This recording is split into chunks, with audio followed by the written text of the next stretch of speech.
আজকে আমাদেরকে আমাদের শাহীদের হাত থেকে শপথ করতে হবে আগামী বিপ্লব, আগামী আন্দোলন, স্বৈরাচার মুক্তের আন্দোলন, আগামী আন্দোলন, আগামী আন্দোলন, ছাত্রের প্রতিষ্ঠা অধিকার প্রতিষ্ঠা আন্দোলন, আগামী আন্দোলন, দেশের মুসলমানের ইমানিকে চেতনাকে বন্ধ রাখার আন্দোলন, আগামী আন্দোলন, যে সমস্ত শহীদ ব্যক্তিরা সেই জনসনের প্রাথিবে শাহাদাত বরণ করেছে তাদের রক্তের বদলা নেওয়ার আন্দোলন।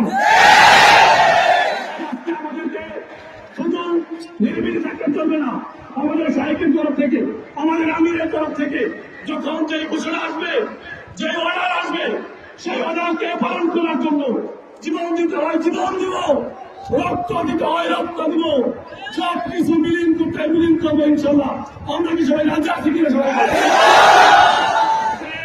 বসে থাকার কোন সুযোগ নেই, ইন্টারনেট বন্ধ, আপনার ওয়াইফাই বন্ধ, টেলিফোনের কাজ চলে না।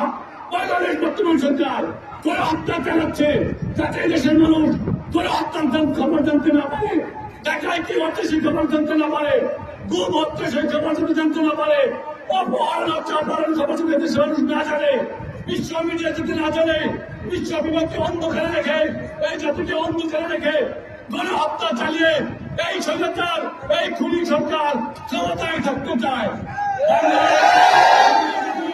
বাংলার অধিকারকে এই ছাত্র সমাজ, তৌহিদি জনতা, দেশপ্রেমিক জনতা শেখ হাসিনার এই স্বপ্ন পূরণ হতে দিবে না ইনশাআল্লাহ। রাজপথে থাকবো ইনশাআল্লাহ।